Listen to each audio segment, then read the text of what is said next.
I was a park ranger stationed in a fire tower. He had a strange set of rules. When I first got the job, I couldn't believe my luck. I was a very solitary person. I loved to read and be alone. When I saw an ad for a park ranger manning a fire tower, I just about jumped out of my skin. Working overnight at Walmart wasn't exactly the best job in the world. There are some stories I could tell about that as well, but I applied for the job and was ecstatic that I got it. They made me do a week of training before my first shift. Most of it was dry reading and making sure I was qualified in CPR. They showed me the job's ins and outs. Then I followed in my car as we drove to the tower. In the middle of the day, it was an awe-inspiring to stare up at the underside of the tower looming above me, suspended high in the air by the metal pylons. Once I started climbing the narrow metal stairs, with hints of rust at the edges, I was somewhat less than excited. In fact, I was terrified. I don't like heights very much. It's not like I go all vertigo or anything. It's just I prefer to stay on the ground. Once we reached the top and pushed open the trapdoor to get onto the deck that surrounded the tower, I was doing a little better. I opened the door that led into the tower's interior. Looking around the room made me forget about the terrible climb. It was like a small apartment. There was a small refrigerator, sink, counter, cupboards, and a small table. In the center of the room was a table with a map permanently attached to it. Of course, there were windows all around. There was a 360-degree view, as you would expect for a fire tower in the middle of a state park. The view was absolutely amazing. I could see the peaks and valleys for miles in every direction. It was a photographer's dream. The other ranger explained what was expected of me. We worked 24-hour shifts, so there would be times I would have to sleep, but I had to set an alarm and get up to scan for problems at least once per hour during the night. During daytime hours, I had to scan every 30 minutes. There was a radio to report any trouble and a phone in case I needed to call the fire department. In my mind, I was already drooling at the thought of getting paid to take amazing pictures and sit around reading books. The ranger told me that it was extremely important that I read the rule book first thing. He asked if I had any questions, and I said no. He reinforced that I could not leave the tower no matter what until I was relieved. I followed him down the narrow staircase to get my supplies from my car. He got in his truck and hesitated for a moment, as if he wanted to say something else. But then he shut the door, wished me well, and drove away. It took me 3 trips to get all my stuff up to the top. At home, it's nothing to bring a few boxes of groceries into the house. Here, it became life and death. I was near the top with the box in front of me when I stumbled on one of the narrow steps and nearly fell over the side. I paused for a long moment to regain my balance before continuing to the top. It suddenly struck me that this job might not be the cakewalk I thought it was. I pushed that thought to the back of my mind and went for the next 2 loads. Basic supplies, books, phone chargers, camera occupied the second and last trips. Once I was up for good, I collapsed into a chair. I was on my way to Napland when I heard static on the radio. I jumped up and grabbed it. "Hello?" I said, but no one answered. I figured this was the ranger's subtle way of reminding me it was time to do a check, but lugging 3 loads up the tiny stairs of death had put a serious crimp in my fire watch time. In fact, it had been nearly an hour since the other ranger had left. I did my slow pan around the room, checking each part of the forest for smoke and seeing none. Having successfully completed my first go-around, I celebrated with a bottle of water while I put the groceries away. The cupboards weren't empty, but they weren't a gourmet delight either. Nearly a full shelf of baked beans didn't exactly thrill me, but I had the supplies that should do me for a few shifts. I sat the bread on the counter and loaded the cold cuts in the fridge. I would get some more options the next time I went shopping. By the time I finished putting things away, it was time for another check. The sun was starting to set, so I grabbed my camera and took some amazing pictures. I couldn't wait to upload them to my computer at home. As I looked around the room, my eyes landed on the manual. I realized I hadn't read it yet. I sighed and took it over to the chair. I was sure it would have me out cold in no time. As I opened the book, a piece of notebook paper fell out. I picked it up and read the real rules. 1. Never, under any circumstances, leave the fire tower until you are relieved. 2. Turn off all lights between the hours of 2 and 3 a.m. 3. If you receive a radio transmission or phone call between those hours, do not answer. 4. If anyone knocks on the trapdoor during these hours, tell them they'll have to wait until morning. Do not open the door. 5. If you see a glowing object floating towards the tower, don't look at it. Cover your eyes and count to 50. When you open your eyes, it should be gone. If not, cover and count to 50 again. 6. If animals surround the tower, don't go down to look. Fire your flare gun into the air twice, 1 minute apart, then lock yourself in the bathroom and hope for the best. I sat the note down and stared at it. Was this a joke? Were they having some fun with the new guy? I wasn't looking forward to getting hazed at 2 o'clock in the morning. I put the note back in the book and skimmed through the manual. It was a real snooze fest of standard rules and nonsense. For the next check, I decided to use binoculars. I was rewarded by seeing a bear and 3 deer. I pulled out my camera and took some pics, but the zoom wasn't quite as much as I needed to get some really good shots. You could still tell it was a bear, but it was a little blurry. I decided to go camera shopping with my first paycheck. What's the use of having this spectacular view if I can't have good pictures of it? Soon after sunset came the twilight. The sky lit up a brilliant orange. I took some more pictures and did my scan.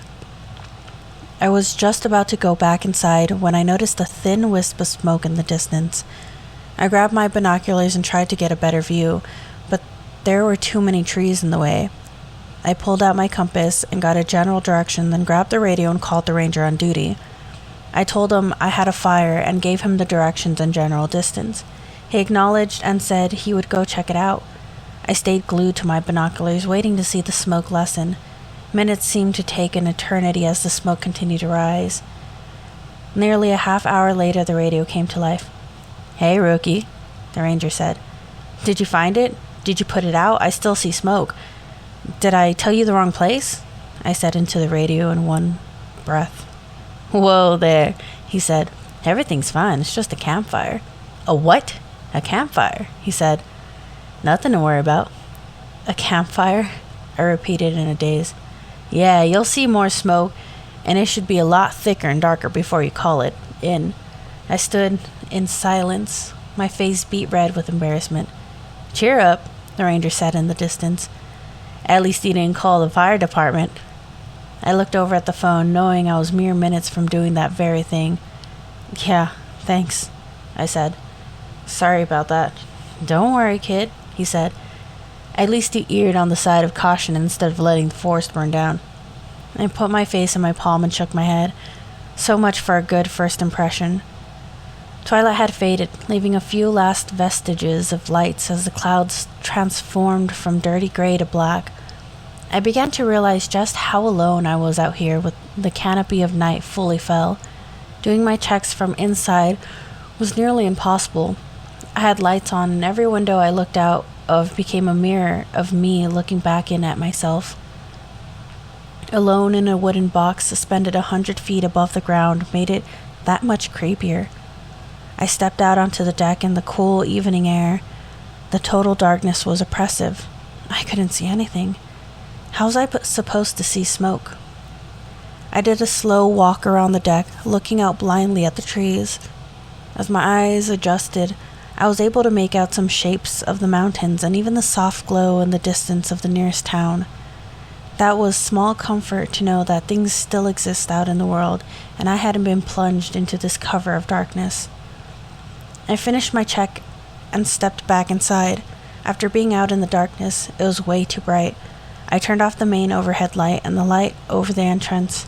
The room settled into a comfortable glow with enough light to see, but not blind. In fact, it was a little too cozy. I felt a nap coming on. I laid down on the surprisingly comfortable cot and closed my eyes. I woke some time later to static sounding on the radio. I reached for the radio to answer it, but something in the back of my mind told me not to. I looked at my watch and it said 2:12 a.m. I froze. Looking around the lit room, I thought about the strange rules I had read earlier. I reached up and turned off the light, plunged the room into darkness. As my eyes adjusted and I could see a few things, I looked out the window and could swear I saw someone peering in at me. Just then I heard static on the radio. There's a voice trying to get through, but it seemed too weak. I waited to see if they would call again. A minute later, static sounded again. Beneath it, I could hear the voice. It was a little stronger this time. I could just make it out. Help me, it said in a feeble yet insistent voice. I reached for the radio, but something made me glance at my watch first. It was 2:23 a.m. I faltered and didn't answer. Those creepy rules, I thought. What if they're real? I've already broken one by having the lights on. What happens when you break the rules? I sat in silence, wanting to know the answer, but at the same time not wanting to know. The radio call came through much more clear this time. help me. Can't anyone hear me? I need help. The voice sounded desperate. I couldn't tell if it was a man or a woman. It had a strange quality that I couldn't quite place. I fought the urge to answer, not knowing if I would be fired for dereliction of duty or not. This is what I was out here for. I needed to answer, but my mind just wouldn't let go of those rules. The minutes ticked by like hours. 3 more minutes, the radio sounded out its pleas, each time sounding more desperate. I watched the time, counting the seconds until 3. When the time finally came, I picked up the radio. Whoever was calling for help, please state your position so I can relay help to you, I said. Who is this? Came the answer on the radio. This is a park ranger manning a fire tower. Well, Park Ranger, I've been on this channel all night and yours is the first voice I've heard. That's not possible, I thought. I had several calls for help over the last hour, I said. Are you sure? Absolutely. I wrote down the time of each call. Then why didn't you answer until now? I paused. What could I say? Because a weird list of rules told me not to? Ranger? I said, hesitating. Extenuating circumstances. Extenuating circumstances. The voice repeated as though tasting them. And what circumstances would those be? Whoever this was, they weren't going to let it go. I'm not at liberty to say. You mean like falling asleep and breaking the rules? The voice said, sounding deeper, raspier, and more menacing. I froze. I hadn't turned the lights on yet, leaving the room in eerie darkness that left me feeling very exposed. I slowly panned around, looking out the windows and remembering the earlier feeling of being watched. You can look all you want, but you won't see me, the voice said. It's after 3, I said, hoping the terror I felt wasn't evident in my voice. You have no power over me. The voice chuckled. It wasn't a pleasant sound. Normally you would be correct. However, you broke the rules. What if I didn't know about the rules? I said, grasping at straws. Nice try, but you knew that you should be safe after 3. Damn it, I thought. It picked up on that. So what do you want? I said, fearing the answer. We're hungry. The voice said, only now it sounded like many voices speaking at once. Come down and let us feed. My legs turned to rubber as I stumbled over to the door and stepped out onto the deck. The moon was rising half full, casting light into the darkness. I looked down and saw over a dozen large animals surrounding the tower in a circle, and each one of them was looking up at me. I drove back inside and locked the door. I frantically searched for the flashlight. Once I found it, I picked up the phone to call the ranger station. There was no dial tone. I hung up and tried again, but still nothing. I pulled out my cell phone, but there was no signal. I paused to clear my mind. Okay, I thought. You're freaked out right now, but what's actually happened? A weirdo on the radio, some animals around the tower, this list is making you paranoid. Just then I looked outside and there was a light off in the distance that looked like an airplane. The problem was, It was heading straight towards me. It was mesmerizing. I found myself staring into the rapidly approaching glow until I realized it was going to ram into the tower. I found the best cover I could on the opposite side of the room and surrounded myself with as much furniture as possible. Being that the furnishings were sparse, that meant I dragged the chair over in front of me. I covered my eyes and hoped for the best. I may or may not have mumbled one of those "I promise I'll be good if you get me out of this" prayers. The seconds tumbled into minutes. Nothing happened. I peeked over the edge of the counter, and the light was gone. I breathed a sigh of relief and wondered why I hadn't heard any engine sound. I decided it was because I was too busy ducking for cover. Then it hit me. I grabbed the manual and pulled out the list of rules. There it was. Rule number 5. If you see a floating object floating towards the tower, don't look at it. Cover your eyes and count to 50. When you open your eyes, it should be gone. If not, cover and count 50 again. I read over the rules again and realized how many had come to pass. For a long moment, I thought that maybe it was an elaborate joke, some of the rangers yanking the rookie's chain, but there was too much I couldn't explain. The radio transmissions, the glowing lights, the animals surrounding the tower. Then I realized I'd broke that rule too. I hadn't fired the flare gun as instructed. I dug through the cupboard where the emergency supplies were kept and found the gun. I grabbed 2 flares and stepped out into the deck. As I questioned the intelligence of firing flares that could end up causing a forest fire when I was supposed to be trying to prevent them, I heard a strange sound. I held my breath and cocked my ear for a better listen. It wasn't just one sound. It was many. I glanced over the side of the rail toward the ground and saw the animals all growling and pawing at the ground, working themselves in a frenzy. I backed away and loaded the first flare, then pointed up and fired. It rose majestically, glowing blood red until gravity slowed its ascent and pulled it back to Earth. I watched closely to make sure not only that it went out, but where it landed just in case. I waited a minute and fired the second flare, watching where it landed as well. I stepped back inside and hid in the bathroom as instructed. I knew in my heart that I was safe from the animals as long as I didn't go down the steps. The radio sounded off, scaring me nearly half to death. "Fire tower number 5, the voice said. "Have seen your flares. I'm on my way. Are you physically injured?" "No, not at the moment," I said. "I'll explain when you get here." "Roger that. En route." I tried to calm my nerves by thinking about what job I would apply for next and how unfortunate it was that this one didn't work out. I thought about what I was going to tell the ranger when he got here. I couldn't tell him the truth. But what else could I say? There were some animals at the bottom of the tower that scared me. I honestly considered calling him back and telling him not to come when I felt heavy footsteps on the bottom stairs of the fire tower. I must have been daydreaming and let time slip by. I stepped out of the bathroom and went to the trap door. "Are you here already?" I said into the radio as I reached down to unlatch the trap door. That was fast. "What are you talking about?" came the clear answer over the radio. "I'm not there yet." I paused as I felt the footsteps come closer to the top.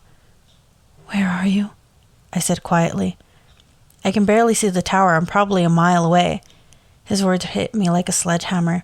I looked down at the bolt I was about to unlatch and pulled my hand back very slowly. "Which direction are you coming from?" I said. "Southeast." I looked in that direction, and sure enough, I could see headlights approaching. The radio sounded again, but with a slightly different voice. "Tower ignored the last transmission," it said. "I'm already here. Let me in, please." I stared down at the trap door as though it wanted to bite me.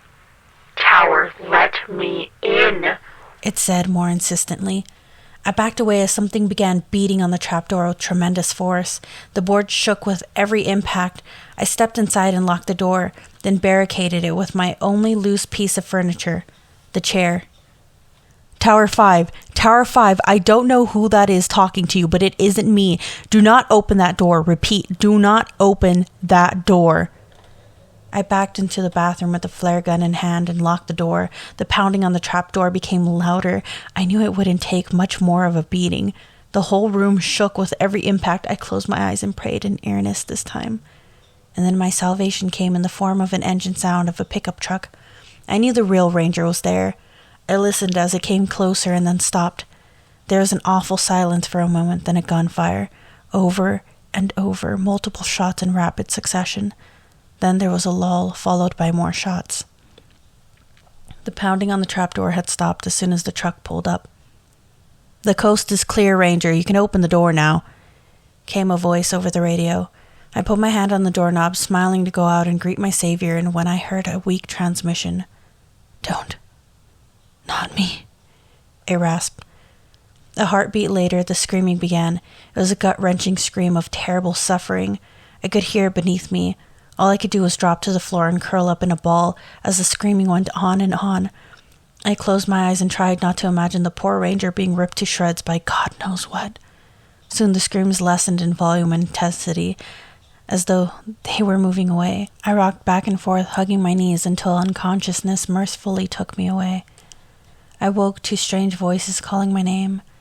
I opened my eyes and I was surrounded by people in blue uniforms. I panicked and backed away from them as fast as I could until my back hit a wall. "Calm down," one of them said. "It's all right." I looked around the room like an animal that had been backed into a corner. I was ready to fight my way out. "Are you injured?" he said. My mind raced to remember where I was. I looked out the window and it was morning. The sun was shining and I could see blue clouds. Everything from last night came back to me in a rush. I looked around the room and saw nothing out of the ordinary. "I'm not injured," I said to the EMT. "Can you tell us what happened here?" a ranger said from behind them. I looked over at the manual that contained the list of rules and for a heartbeat considered telling him to read them. "No," was all I said instead. "Can I go home?" The ranger glared at me, wanting answers and not getting them is frustrating, I know. "Is he all right to drive?" the ranger asked the EMT. They gave me the once-over BP, lungs, heart rate, and didn't find anything to be concerning about. "I'd say physically he's fine," the EMT said. The ranger sighed. "Go ahead," he said, "but I'll want to talk to you tomorrow." I nodded and stood, gathering my things, and started towards the door. When I got to the open trapdoor, I hesitated, seeing it had been hacked open with an axe. I took a tentative first step, then another. Surviving a night as I had, only to fall down several flights of stairs would be quite ironic. As I made my way down, white-knuckling the railing the whole way down, I saw people busy at the bottom. They were picking up shell casings with gloves and putting them into plastic bags. I could see spots of blood here and there, but no bodies, either human or animal. I saw the trail of blood as it disappeared into the woods. I stood on the bottom step for a long time, wondering if I was allowed to step onto the ground.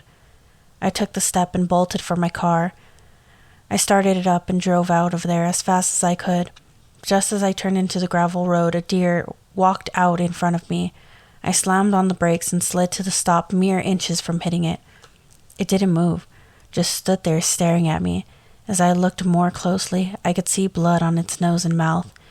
My heart skipped a beat when I saw a shred of the ranger's patch impaled in one of its antlers. Its eyes bored into mine as I slammed into reverse, then drive, swerved around the deer and broke every speed limit getting home. I called my boss and quit as soon as I got there. Then I packed and started looking for a job in the city. Maybe I can find a nice quiet warehouse to guard. But if it had a set of strange rules, I'm walking out. No questions asked. I didn't know my ex-boyfriend was dead when he texted me. It had been 6 weeks since I broke up with Mike. We'd been having issues for months, but I wasn't able to get over the fact that he shut me out of his life throughout the entirety of our relationship. For reference, we're both men, and we were together for 2 years. He wasn't out to his friends or family, so nobody in his life knew we were even together. It was the reason why I was the last one to find out about his death. So I feel like I need to elaborate on that. Well, that, and I blocked him on all my social media accounts. But I didn't block his number. Saturday, 2:51 a.m. Are you awake? Why are you texting me? I miss you. Whatever game you think you're playing, I'm not interested. If you're drunk and need help, I can book an Uber for you. Otherwise, don't text me. No response. I shrugged it off and tried to distract myself with some Netflix. He was probably just looking for a booty call. I ended up falling asleep 2 hours later. The next day, I met up with my best friend for brunch. She was probably the only thing that kept me together throughout the breakup. I don't know what I would have done without her. We met at a little cafe in our neighborhood. The first thing she did was ask me why I didn't get any sleep. I swear nothing could get past this woman. I was just binging TVD again, I said. What's wrong? She sounded more concerned now.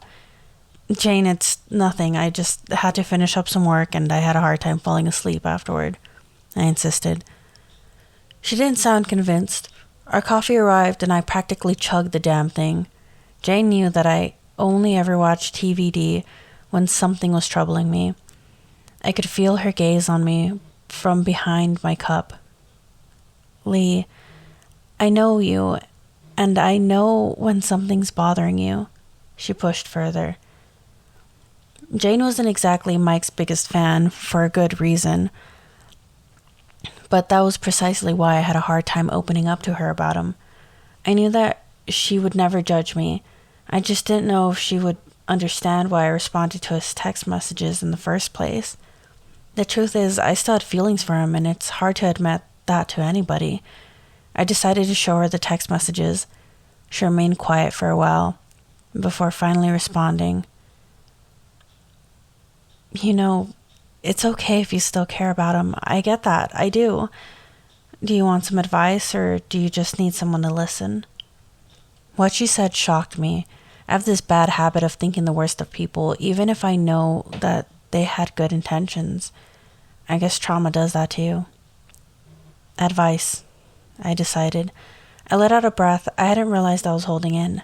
I need to stop pushing people away. Like I said, it's okay to care about him. I just don't think it's a good idea to let him back into your life again. Ultimately, it's up to you, but given his track record, I would highly recommend against it. She held my hand as she said this. Thanks. I know, I just feel like we didn't have the closure we needed, I said hesitantly. Honestly, I kept wishing he would show up at my doorstep and beg me to take him back at some point. But I moved to a new apartment 2 weeks ago, and he doesn't know my new address. So it would have been impossible now. I was never going to say that out loud, though. If that's what you need to get over him, then go for it. We talked a bit more over brunch, eventually said our goodbyes, then I went home. My dog Kaya greeted me at the door, wagging her tail happily. I was glad I had someone to go home to. I gave her a gentle pat on the head as I set my stuff down on the kitchen counter. The rest of the day was uneventful, and I fell asleep on the couch while watching a movie. I woke up around 3 a.m. when my phone dinged. Sunday, 3:03 a.m. I know you said not to text you again, but I really need to talk to you. What could you possibly need to talk about at 3 in the morning? I don't mean right now, but in person. I don't like how we ended things. My heart skipped a beat. I was just talking to Jane about that yesterday. It was kind of weird that he brought that up so soon after I had that conversation. But then again, I felt the exact same way. I just don't know if I want to tell him that. My phone dinged again. Can I see you? Fine. You can come over tomorrow, but I recently moved. It might be a bit of a drive for you. That's all right. I texted him my new address, and he said he'll see me soon. I went back to sleep when our conversation ended. When I woke up, the sun had just started to rise. I was kind of expecting not to get much sleep anyways. I got ready for the day and had some breakfast. I decided to take my dog to the park to clear my head. I still wasn't sure if seeing Mike again was a good idea. What if he just ended up sleeping together or something, or worse, got back together? My thoughts started to spiral. Something in the corner of my eye snapped me out of it. I was like I was being watched, but barely. I was sitting on a bench while passively watching Kaya run around with the other dogs. It felt like someone was behind the tree past the bench beside me. I decided to take a peek, but no one was there. I chalked it up to not getting enough sleep for the past 2 nights in a row. Come on, Kaya, time to go, I called to her. She ran toward me happily, and I gave her some treats. and a hug before getting up to leave. Nothing really happened on the walk home, but I still couldn't shake that feeling the whole time. Needless to say, I was relieved when I got to my apartment. That relief didn't last. Sunday, 10:17 a.m. Hey Lee, it's Richard. I'm not sure if you remember me. We met at Mike's party a few months ago. It was a Facebook message from Mike's old brother. Hi, yes, I remember. What's up? This might be a bit overdue, but honestly, between the funeral and the grieving, it's been kind of hard to get the news out to some of Mike's newer friends. I just wanted to let you know he passed away last weekend. I almost wanted to ask him if he was sure.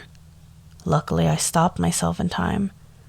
That would have been insensitive. Of course he was sure. I'm sorry for your loss. Thank you for taking the time to let me know. Sorry if this comes across as insensitive, but can I ask you who currently has this phone? We never found it, actually. It probably got lost in the accident. Did you need something from it? No, he just had a few photos from an old trip with some friends, but it's not important. Well, I'll let you know if it ever turns up. That won't be necessary, but thank you. What the actual fuck? I tried to rack my brain for some type of logical explanation. Maybe Richard was playing some sort of messed up prank, but I seriously doubt that. Maybe someone else found Mike's phone and decided to pull a prank on me. Whatever it was, I felt sick.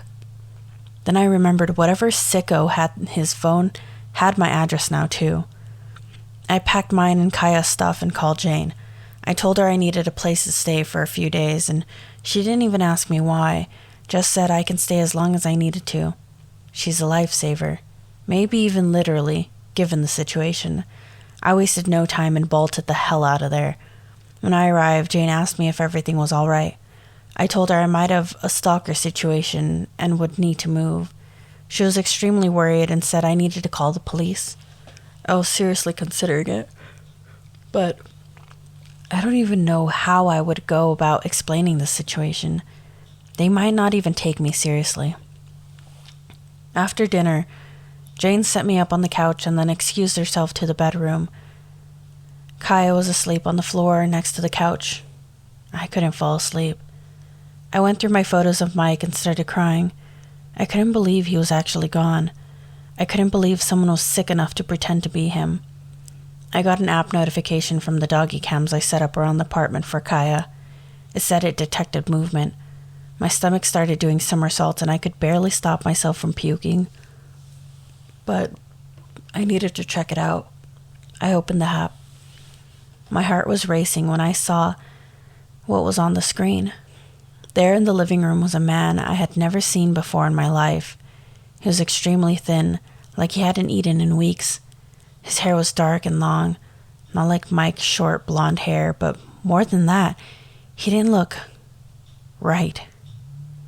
Monday, 3:09 a.m. Where are you? Update. I would like to start off by saying thank you to everyone in the comments for trying to help with my situation. I'm sorry I couldn't reply to some people, but I want you all to know I appreciate each and every one of you. Now, on to the update. Monday, 3:09 a.m. Where are you? I closed the doggy cam app and practically threw my phone across the living room. Kaya woke up in a panic, but I managed to calm her down. The bile started to rise up my throat again, so I rushed to the bathroom. I must have woken Jane up in the process because the light in her bedroom flickered on. Lee, what's going on? Jane asked. I heard her start walking towards the bathroom. I must have emptied out every meal I ever ate. It took a while for the vomit to finally stop. Jane came over and started rubbing my back at some point during all of this. Ugh, he's in my apartment, I said. What? Who? She looked confused, as if she thought it was some sort of dream. The stalker guy who's been texting me through Mike's phone. I told her about the guy I saw in the app and his most recent text message. She told me to check the app again. I begged her not to. I just wanted to get some sleep and deal with this in the morning. She agreed on the condition that I call the cops in the morning. I slept on a futon in Jane's room, with Kaya curled up next to me. We decided it was safer to stick together. It was probably around 10 a.m. when I woke up, but I still felt extremely groggy. I decided to finally check my phone. 20 missed calls from my boss. Shit. I forgot it was Monday. I was dealing with all this Mike stuff. I ended up forgetting about work. I shot him an email with some lame excuse about being sick and asked for tomorrow off too. No other messages or notifications. I saw a little note on the dresser from Jane. Had to go to work. I tried waking up earlier, but you wouldn't budge. Also, don't forget to call the cops. Breakfast in the kitchen. XOXO. Yeah, I could do with some breakfast. I took Kaya out to the potty and then fed her some of the dog food I had brought from my apartment. I headed into the kitchen and saw the plate of eggs and bacon covered in saran wrap. Sometimes I wish I was straight so I could marry Jane. I called the cops after breakfast and told them about the break-in incident at my apartment. They said they'd check the place out, but I'd have to go over there to show them the footage from last night, along with the text messages. I was worried about what this could potentially mean for Mike. I mean, the police would have to contact his family about the whole thing. They would find out about us. I know it's kind of a ridiculous thing to worry about at this point, but I know what it's like to be outed without consent. A message notification snapped me out of my thoughts. Monday, 11:42 a.m. I thought we were supposed to meet up yesterday. I felt my breath catch in my throat. That was the first time he contacted me during the day. I know a lot of you said that he probably knew where Jane lived too, and that thought sent me into a panic. I needed to get out of here. He probably wouldn't do anything to me in broad daylight, right? If there were people around, then maybe I would be safe. I had to go back to my apartment anyways. That'd probably be the safest place considering the police would be there. I headed to my car. Kaya followed close by. I dropped her off at doggy daycare on my way. I decided to stop by a cafe to grab some coffee for the road. The cafe I wanted to check out didn't have a parking spot, so I had to find one a couple blocks away. I started to feel like I was being watched again. I looked around, starting to feel a bit paranoid. I sped up slightly. There was a figure just up ahead, but I only caught a glimpse of it. It was a man with long dark hair. Fuck. I turned around. That's when I bumped into Mike. Except it wasn't Mike. At least not my Mike. His dimple was on the wrong side of his face. The tiny freckles that peppered his nose weren't there. His eyes were the wrong shade of blue. He looked skinnier. His skin looked weirdly smooth. It was almost like someone tried to make a wax figure out of Mike, but had a shitty reference photo. I don't know how long I was standing there just staring at this thing that was so obviously not Mike. Should I play along? Should I make a run for it? Beat him up? Scream? Lee? You don't look so good, not Mike said, snapping me out of my thoughts. Huh? Oh, I haven't seen you since the breakup. I guess seeing you feels kind of unreal, I managed to say, although kind of unreal is a gross understatement. I need to find out what the hell is going on here. And so I decided to play along with whatever the fuck this was. Not Mike invited me to have coffee with him to discuss our breakup. Right now, I'm sitting in a cafe waiting for him to get back from the bathroom. I already wrote the rest of this update beforehand, so I decided to write the rest while I still can. You guys might think I'm being crazy right now. I can already feel the kind of comments this post is going to get. Please, don't judge me. I just want to know what happened to Mike. I miss him so much. I know that this guy isn't Mike, but he looks like him, and he sounds like him. Maybe that's enough for me. I've been a garbage man for 15 years. I've seen some strange things. I'm a sanitization specialist for the city I live in. It's mostly just a fancy name for garbage man. I guess the city tries to give us some pride with a more formal title. To be honest, I don't really give a shit whether people call me trash pickup or garbage worker. It all means the same in the end. I ride on the back of garbage trucks all day and pick up people's trash for a living. Most of the time it's a pretty easy job, with early but long hours. I don't have a family at home, not even pets, so it works out for me. It's not exactly my dream job, but it's humble work and it keeps me out of trouble. I've been doing this for 15 or so years now, and you wouldn't believe the amount of insane shit I find in people's trash. I have so many stories, and most people don't believe me when I tell them, so I figured I'd share them here. There seems to be a lot of crazy things that happen on this page, which is fine with me. It ain't no different than what I deal with every day. Here are a few incidents I think you all will be interested in. Every morning at exactly 7:23 a.m., there's a man who watches us from his window when we pick up his trash. Tom, the guy who drives the truck while I load the garbage bags, pulls in at around 7:20. Just exactly as I start moving his trash bins, I see a curtain move from the window. He is always hunkered down and hidden. We can only see from his eyes to the top of his head. Why this man may not seem strange to most of you. It's creepy for Tom and me.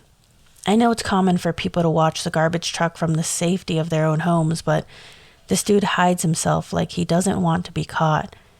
He watches from the time we get there until the time we leave, his bright, wide eyes following my every move. That's the one thing that sends a chill down my spine every week we pick up his trash. His eyes are always so painfully wide open and bulging like they'll pop out any minute. He has these deep, dark circles under his eyes like he hasn't slept in months. His skin is sunken and ghostly pale. I've always been too creeped out by him watching me to go check on this guy, so I usually just let it be. Once, Tom couldn't come to work because he was down with the flu. The city couldn't find someone to cover his shift, so I had to go at it alone. That day took double the time because I had to drive and load the truck. Most days I get off work around 5 p.m., but this day I was out until 8. I remember it was late fall when this happened. I had just finished the last of my schedule and was driving back to City Hall to pick up my car when there was something standing in the middle of the road. Now, the way our trash pickup schedule works is we start in town and make our way out into the deep country toward the end of the day. I know it really doesn't make sense, but Tom has been driving the truck long before I started working with the city, so I just follow along what he wants. So I was just following the usual schedule that day, albeit it was later. It was almost completely dark outside, thanks to daylight savings time ending, unfortunately. And here I was, in the middle of nowhere, in a shitty old garbage truck with someone standing in the road. Except, it wasn't really a someone, more like a thing. I slammed on my brakes to avoid hitting it before I was able to get a good look. The thing was tall, I'm talking 7 feet or taller. It was completely stark white and naked, no clothes, nothing. It really didn't have a face either, just a vertical slash to the center of where its face should have been. Its arms were so long it dragged its fingers on the black top. I was so in shock that it took me a solid moment to notice the red liquid seeping from the bottoms of its feet. Was it blood? Or something else? All I know is I didn't stick around long enough to find out. I swerved to the right and slammed my foot on the gas pedal and got the hell out of Dodge. Whatever that thing was, I wasn't going to take my chances. As I flew out of there, driving at least 80 on the back roads, I heard this ear-piercing screech from behind me. It didn't sound like anything that would come from an animal, so I figured it came from the creature I saw. It sounded like it was in pain. The next day I told Tom all about it and saw the realization flash in his eyes. 1 second he was frozen with fear, and the next he acted like I was crazy. Said I was just seeing things. I didn't press the issue, seeing his reaction, and we went on about our day. This story might be a bit more on the tame side. It's definitely still creepy, but less so than the other stories I have. One time, Tom let me drive a regular route for practice in case he missed a day or something. This was when I first started working with the city, so I was bright-eyed and pushy-tailed, ready to learn. Tom rode on the back of the truck, and as we made a stop, he would load the trash, except one time we ran into a problem. There's an old woman named Miss Cleary, who we pick up trash for in the middle of our route. She usually just has one bag, but this time she didn't have any. The first time we saw this, we just figured she didn't have any trash for the week, and went on with our schedule. The next week, there still wasn't any trash. At this point, Tom and I were getting pretty worried. We went on ahead on our next house, but I called Miss Cleary when we stopped. She answered, but something seemed off. I let her know that there hadn't been any trash pickup at her house for 2 straight weeks, and that we were worried something might be wrong. Right off the bat, she seemed super confused. She told me she was setting out her trash like normal and someone was coming to get it because it was gone only a few minutes after she sat it outside on the curb. I thought this was strange, so Tom and I took a detour back to Miss Cleary's house.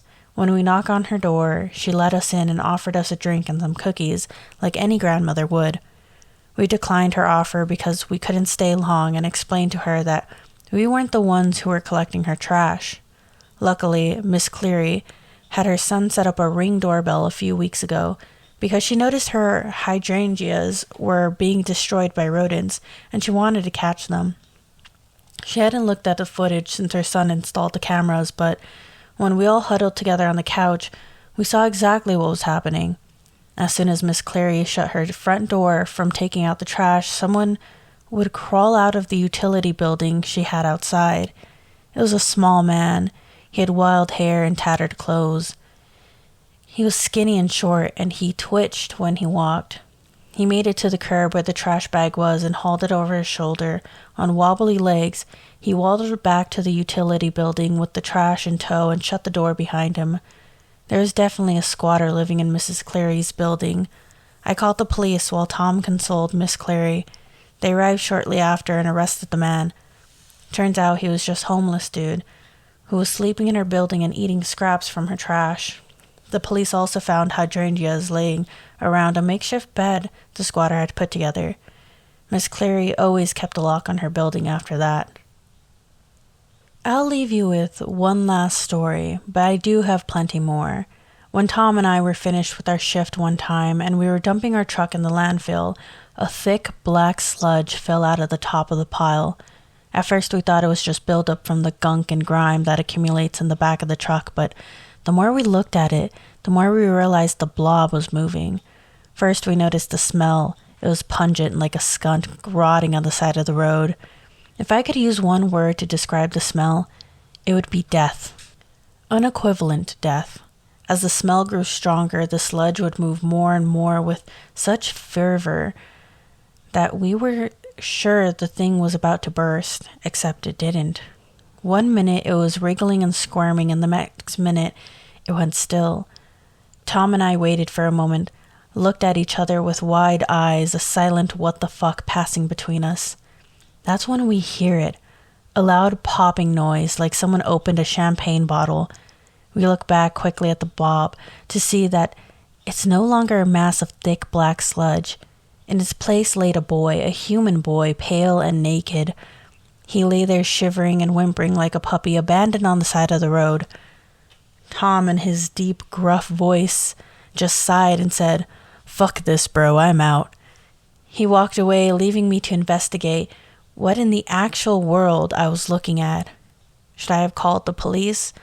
Should I have called Child Protective Services? Maybe. But you know what I did instead? I reached my hand out to touch the boy, slowly.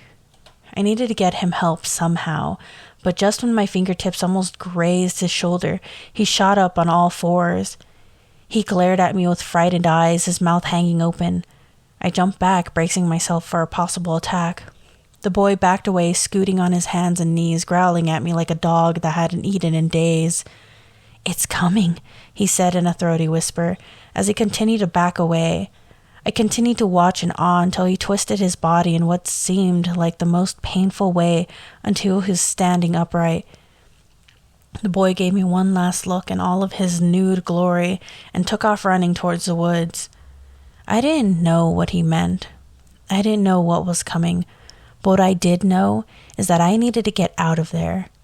I ran like my life depended on it and made it back to the car in record time. I peeled out of the parking lot faster than Jeff Gordon during the Daytona 500, afraid to look back in my rear view mirror. I drove at least 20 miles over the speed limit all the way home. I double-checked my locks once I was inside my house and stayed up all night, worried that something was coming for me. but it never did. To this day, I'm still not sure what the boy/sludge monster meant, and I don't really want to find out. If you're interested in hearing more stories about my job as a garbage man, I have plenty more. My life may be a monotonous string of collecting trash, but at least I never get bored. Part 2. I've been checking my previous post a few times since I've submitted it, and I'm honestly surprised at the feedback I've received. First off, I want to clarify a few things about my job, if it wasn't clear in the first post. We pick up trash once a week in our city. If I gave any of you the impression that we picked up trash every day, I apologize, because that most certainly isn't the case. A few of you have mentioned family members who are also garbage men. I'm sure you have had their fair share of strange experiences, and I would love to hear more about those to see if they are any similar to my own. Another thing someone mentioned, Islamic mythology and trash being associated with jinn.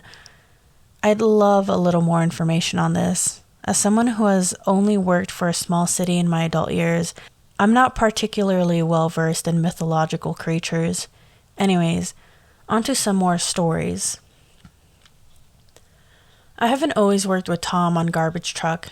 At first, I worked on the main office and cleaned out garbage cans and hauled certain materials to recycling centers.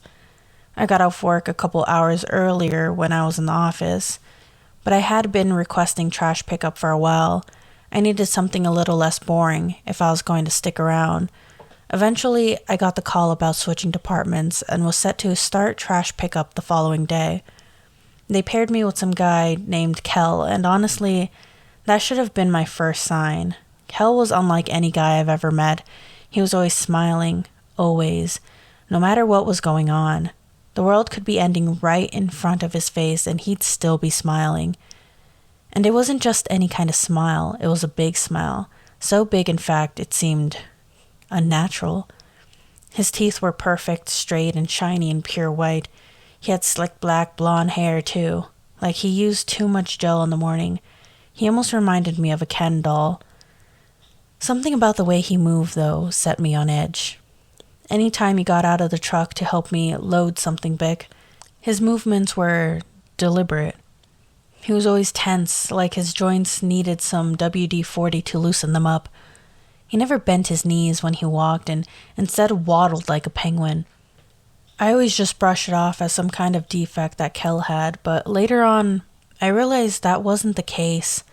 One day, we had just started our shift, and it was around 7 in the morning. Before we pulled in our first house, Kel slammed on the brakes and almost sent me flying off the back of the truck. "What the?" I said, trying to balance myself from the handrail. I hopped down from the small platform on the corner of the truck, ready to give Kel hell for almost bucking me off of the truck. He could have been swerving to avoid hitting an animal, but with me hanging off the back of the truck, he should have been more careful. "Kel, you piece of..." I stopped talking abruptly. When I made it to the driver's side door, my mouth hanging open in awe, Kel was sitting in the driver's seat, staring out the front windshield, his head tilted slightly to the right. He had a wide grin plastered on his blemish-free face. I didn't say anything, and instead peered over the front of the truck. I didn't see any animals or rocks or tree limbs he was trying to avoid. So why had he stopped in the middle of the road so suddenly? "Hey, Kel," I snapped my fingers in his ear, trying to get his attention to no avail. He stayed in the same position, grin and all. Honestly, the longer I stared at him, the more I started to get creeped out. Was he in some sort of catatonic trance? "Dude, we really need to get going," I said, trying once again to get his attention. No response. Instead, I saw a small pillow of smoke start to seep from his ear. It was almost like those cartoons you see where the characters get angry and smoke starts to billow out of their ears. Except this was seeping out slowly, like an early morning fog. Worried, I reached into the truck and poked Kel's shoulder. I regretted that decision as soon as it was made, though, because he started shaking violently once I touched him. The smoke started pouring out of his ears thick and fast, like his insides were on fire. I stared at him with wide eyes, unsure of what to do. The longer he shook, the more worried I became, so I pulled out my cell phone and dialed the city's office. Billing Sanitation Services, this is Martha. How can I help you? At first, I didn't know what to say because how was anyone going to believe that my coworker was smoking from his ears and having some sort of violent seizure? I had no other choice, so I just started rambling like a madman, telling Martha what was going on with Kel. She assured me things were fine, but she dispatched the lead office to check on us. Within minutes, they arrived and had pulled Kel out of the truck before I was able to ask any questions. They carried Kel off like a baby hanging off of its mother's shoulder. He was limp and lifeless now. The shaking and smoking had stopped, thankfully. As I watched them leave, Kel lifted his head to give me the most evil glare you could imagine. He tilted his head to the side, but at a strange angle, like it was almost upside down. I didn't know how the position wasn't hurting him. As the crew carried him away, he lifted an arm slowly and pointed a finger straight at me. I saw him mouth the word, "You," as they loaded him into the truck. He kept his eyes on me the whole time. I never saw Kel again, and I never knew what happened to him. I was too afraid to ask. The next day, they paired me with Tom, and I continued work like nothing had happened. When I think about the look he gave me, though, a shiver vibrates through my body.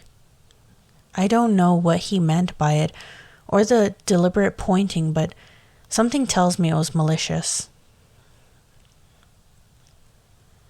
This next story is more weird than it is anything else, but I figure it's interesting enough to tell.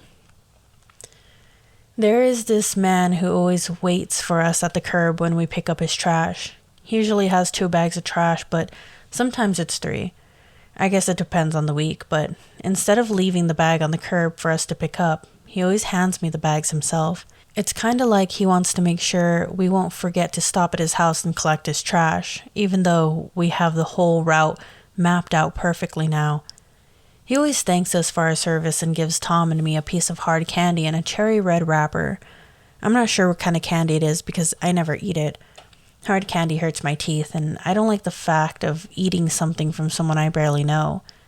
So when we drive out of sight, I usually toss my candy into the back of the truck. I'm not sure what Tom does with his, though. Part of me wants to believe the man has good intentions, but there's something about the guy that rubs me the wrong way. Anyway, one day we get to his house, and he isn't standing at the curb. There are 2 bags of trash sitting in his place, though, and the front door of his house is standing wide open. I guess Tom noticed how strange the scene seemed to be because he got out of his truck and we both gave each other our something is up look. I didn't touch the trash bags while Tom called the police.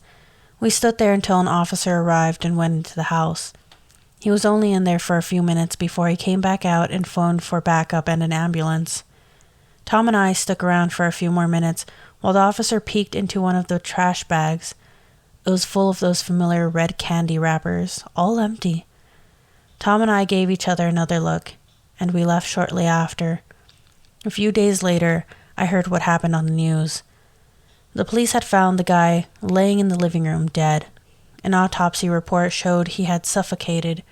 They didn't reveal if he choked on something or if someone choked him, but they did reveal that he was completely surrounded by those red candy wrappers.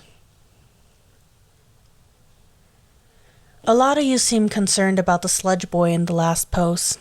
To be honest, I see so many strange things day to day that I'd almost forgotten about him until I saw him again. This past Saturday, I was at my local coffee shop getting a donut and decaf coffee. Caffeine makes my heart flutter. To decompress about a long work week. I sat down at one of the tables facing the window overlooking the street when I noticed something strange going on outside. A kid, more likely a teenager, was doing some sort of ballerina dance across the street. He had short, greasy black hair that stuck to his forehead, but what was so strange about the boy was he wore jeans that looked 2 sizes too big for him and a t-shirt that had been cut off to show his midriff. The cuts were jagged and uneven, like a toddler had been the one to crop the shirt. It took a second, but I noticed the boy was the same boy who popped from the ball of sludge at the landfill. At least he had clothes on this time, but something was still off about him. As people walked past him on the street, he continued to dance on his tiptoes like a ballerina performing for hundreds on stage. He twirled around with his arms in the air and jumped and pranced from side to side. He sure was putting on quite the show, but the people around him didn't seem to notice. In fact, I seemed to be the only one who was watching. Something about the whole scene left a bad taste in my mouth, and I couldn't even eat my donut. I continued watching the boy, wondering if I should go outside and take him to a doctor or hospital or something, but as I contemplated the idea, he stopped. He stopped mid-twirl, like someone had pressed pause on a remote that was controlling his movements. He turned his head slowly and we made eye contact. His lips turned down into an animated frown, like he was sad no one was watching his dance. We stared at each other for a solid minute until he broke from his stance and stood stick straight. His frown was gone, his mouth now a sharp, straight line across his face. Something told me I needed to get up and run, but I was frozen in place. I needed to say what was going on. Much like the first time we met, he started backing away slowly, moving in painful, twisting jerks. This time he cupped his hands around his mouth and let out the most blood-curdling screech I have ever heard. "It's coming!" he screamed again, a repeat of what he growled the first time. No one else seemed to notice what was going on. They were stuck in their own little worlds. Instead of waiting around to see if whatever was coming showed up, I hightailed it out of the coffee shop and went back home. I still had no idea what was coming or what the boy meant by it. But what I did know is that I had a terrible feeling something bad was about to happen. Hey guys, Finn here. Thank you for watching, and I hope you really enjoyed these stories. Please show some love to the authors of these stories. I will be leaving all their links below, and thank you so much for watching. I hope to see you next time.